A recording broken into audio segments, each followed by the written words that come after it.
$13 trillion in wealth has evaporated over the course of the last 2 years. We've questioned the future of capitalism. We've questioned the financial industry. We've looked at our government oversight. We've questioned where we're going. And yet at the same time, this very well may be a seminal moment in American history, an opportunity for the consumer to actually take control and guide us to a new trajectory in America. I'm calling this the Great Unwind. And the idea is a simple idea, which is the fact that the consumer has moved from a state of anxiety to action. Consumers who represent 72% of the GDP of America have actually started, just like banks and just like businesses, to deleverage, to unwind their leverage in daily life, to remove themselves from the liability and risk that it presents itself as they move forward. So to understand this, and I'm going to stress this, it's not about the consumer being in retreat. The consumer is empowered. In order to understand this, we're going to step back and look a little bit at what's happened over the course of the last year and a half. So if you've been gone, this is the easy cliff notes on what's happened in the economy, okay? Unemployment up, housing values down, equity markets down, commodity prices are like this. If you're a mom trying to manage a budget, and oil was $150 a barrel last summer, and it's somewhere between 50 and 70, do you plan vacations? How do you buy? What's your strategy in your household? Will the bailout work? We have national debt, Detroit, currency valuations, healthcare, all these issues facing us. You put them all together, you mix them up in a bouillabaisse, and you have consumer confidence. It's basically a ticking time bomb. In fact, let's go back and look at what caused this crisis, because the consumer, all of us, in our daily lives, actually contributed a large part to the problem. This is something I call the 50-20 paradox. It took us 50 years to reach annual savings ratings of almost 10%. 50 years. Do you know what this was right here? This is World War II. You know why savings was so high? There was nothing to buy unless you wanted to buy some rivets, right? So what happened, though, over the course of the last 20 years, we went from a 10% savings rate to a negative savings rate because we binged. We bought large cars, supersized everything. We bought remedies for restless leg syndrome. All these things together basically created a factor where the consumer sort of drove us headlong into the crisis that we face today. The personal debt to income ratio basically went from 65% to 135% in the span of about 15 years. So consumers got over-leveraged. And of course, our banks did as well, as did our federal government. This is an absolutely staggering chart. It shows leverage trended out from 1919 to 2009. And what you end up seeing is the whole phenomenon of the fact that we are actually stepping forth and basically leveraging future education, future children in our households. So if you look at this in the context of visualizing the bailout, what you can see is if you stack up dollar bills, first of all, $360,000 is about the size of a 5'4" guy. But if you stack it up, you just see this amazing, staggering amount of basically dollars that have been put into the system to fund and bail us out. So this is the first $315 billion. But I read this fact the other day that 1 trillion seconds equals 32,000 years. So if you think about that, the context, the casualness with which we talk about trillion-dollar bailout here and trillion there, we are stacking ourselves up for long-term leverage. However, consumers have moved. They are taking responsibility. What we're seeing is an uptick in the savings rate. In fact, 11 straight months of savings have happened since the beginning of the crisis. We are working our way back up to that 10%. Also, remarkably, in the fourth quarter, spending dropped to its lowest level in 62 years, almost a 3.7% decline. Visa now reports that more people are using debit cards than they're using credit cards. So we're starting to pay for things with money that we have, and we're starting to be much more careful about how we save and how we invest. But that's not really the whole story, because this has also been a dramatic time of transformation. And you got to admit, over the course of the last year and a half, consumers have been doing some pretty weird things, because it's been pretty staggering that we've lived through. If you take into account 80% of all Americans were born after World War II, this was essentially our depression. And so as a result, some crazy things have happened. I'll give you some examples. Let's talk about dentists, vasectomies, guns, and shark attacks. Okay? Dentists report molars, people grinding their teeth, coming in and reporting the fact that they've had stress, and so there's an increase in people having to have their fillings replaced. Gun sales, according to the FBI, who does background checks, are up almost 25% since January. Vasectomies are up 48%, according to the Cornell Institute. And lastly, but a very good point, hopefully not related to the former point I just made, which is that shark attacks are at their lowest level from 2003. Does anybody know why? No one's at the beach, so there's a bright side to everything. But seriously, what we see happening, and the reason I want to stress that the consumer is not in retreat, is that this is a tremendous opportunity for the consumer who drove us into this recession to lead us right back out. And what I mean by that is that we can move from mindless consumption to mindful consumption, right? If you think about the last 3 decades, the consumer has moved from savvy about marketing in the 90s to gathering all these amazing social and search tools in this decade, but the one thing that's been holding them back is the ability to discriminate. By restricting their demand, consumers can actually align their values with their spending and drive capitalism and business to not just be about more, but be about better. And we're going to explain that right now. Based on Y&R's Brand Asset Valuator, proprietary tool of VML and Young and Ruby Kim, we set out to understand what's been happening in the crisis with the consumer marketplace. We found a couple of really interesting things. We're going to go through 4 values shifts that we see driving new consumer behaviors that offer new management principles. The first cultural value shift we see is this tendency towards something we call liquid life. And this is the movement from America's defining their success on having things to having liquidity. Because the less excess that you have around you, the more nimble and fleet of foot you are. As a result, déclassé consumption is in. Déclassé consumption is the whole idea of spending money frivolously makes you look a little bit anti-fashion. The management principle is dollars and cents. So let's look at some examples of this déclassé consumption that falls out of this value. First thing is we see something must be happening when P. Diddy vows to tone down his bling. But seriously, we also have this phenomenon on Madison Avenue and in other places where people are actually walking out of luxury boutiques with ordinary sort of generic paper bags to hide the brand purchases. We see high-end haggling in fashion today, high-end haggling for luxury and real estate. We also see just a relaxing of ego and sort of a dismantling of artifice. This is a story on the yacht club that's all basically blue-collar yacht club, where you can join the yacht club, but you've got to work in the boatyard as sort of condition of membership.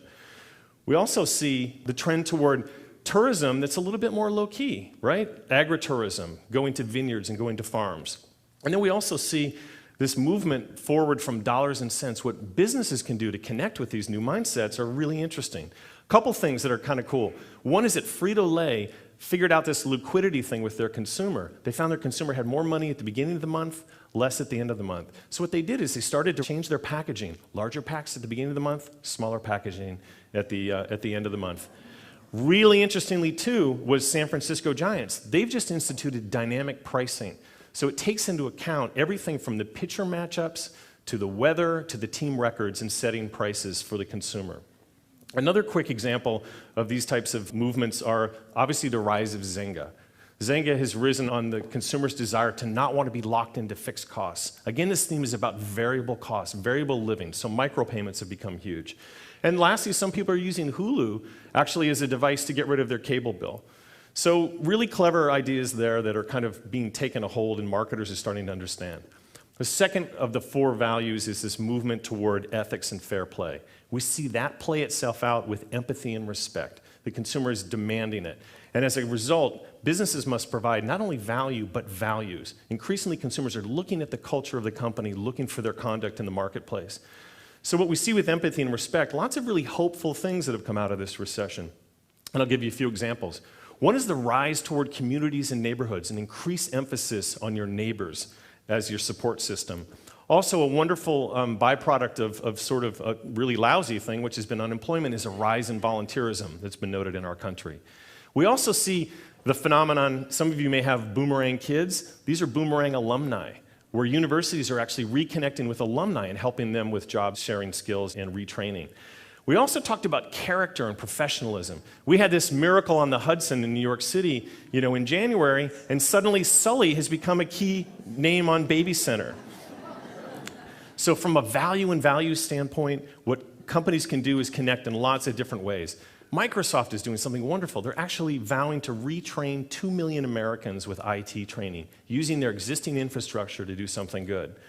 Also, a really interesting company is Gore-Tex. Gore-Tex is all about personal accountability of their management and their employees, to the point where they really kind of shun the idea of bosses, But they also talk about the fact that their executives, all of their expense reports, are put onto their company intranet for everyone to see. Complete transparency. Think twice before you have that bottle of wine. The third of the 4 laws of post-crisis consumerism is about durable living. We're seeing in our data that consumers are realizing this is a marathon, not a sprint. They're digging in and they're looking for ways to extract value out of every purchase that they make. Witness to the fact that Americans are holding onto their cars longer than ever before. 9.4 years on average in March, a record. We also see the fact that libraries have become a huge resource for America. Did you know that 68% of Americans now carry a library card, the highest percentage ever in our nation's history?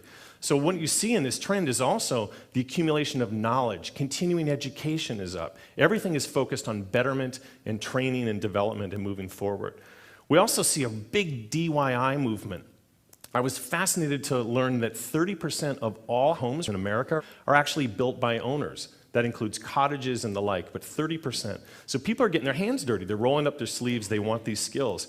We see that with the phenomenon of raising backyard hens and chickens and ducks. And when you work out the math, they say it doesn't work. But the principle is there that it's about being sustainable and taking care of yourself.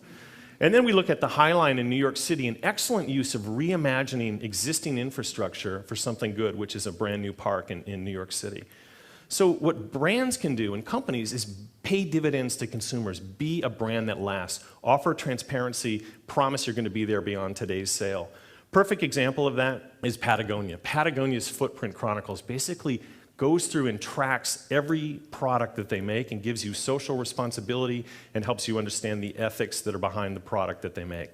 Another great example is Fidelity. Rather than instant cashback rewards on your credit or debit purchases, this is about 529 rewards for your student education. Or the interesting company Sunrun. I love this company. They've created a consumer collective where they put solar panels on households and create a consumer-based utility where the electricity that they generate is basically pumped back out into the marketplace. So a consumer-driven co-op. So the fourth sort of post-crisis consumerism that we see is this movement about return to the fold. It's incredibly important right now. Trust is not parceled out, as we all know. It's now about connecting to your communities, connecting to your social networks. In my book, I talked about the fact that 72% of people trust what other people say about a brand or a company versus 15% on advertising. So in that respect, cooperative consumerism is really taken off. This is about consumers working together to get what they want out of the marketplace. Let's look at a couple of quick examples. The artisanal movement is huge. Everything about locally derived products and services supporting your local neighborhoods, whether it's cheeses, wines, and other products. Also this rise of local currencies. Realizing that it's difficult to get loans in this environment, you're doing business with people you trust in your local markets. So this rise of this sort of local currency is another really interesting phenomenon. And then they did a recent report I thought was fascinating. They actually started in certain communities in the United States start to publish people's electricity usage. And what they found out is when that was available for public record, the people's electricity usage in those communities dropped.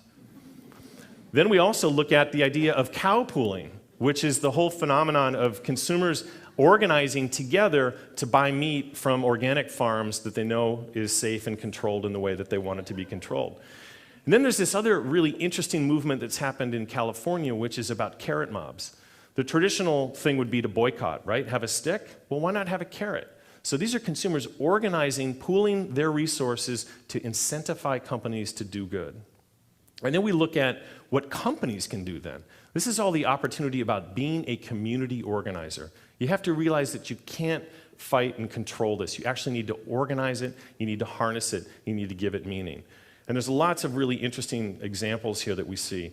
First is just the rise of the fact that Zagat's has actually moved out of and diversified from rating restaurants into actually rating healthcare.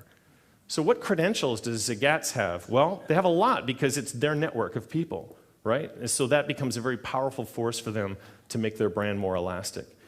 Then you look at the phenomenon of Koji. This Koji doesn't exist. It's a moving truck, right? It's a moving truck through LA, and the only way you can find it is through Twitter.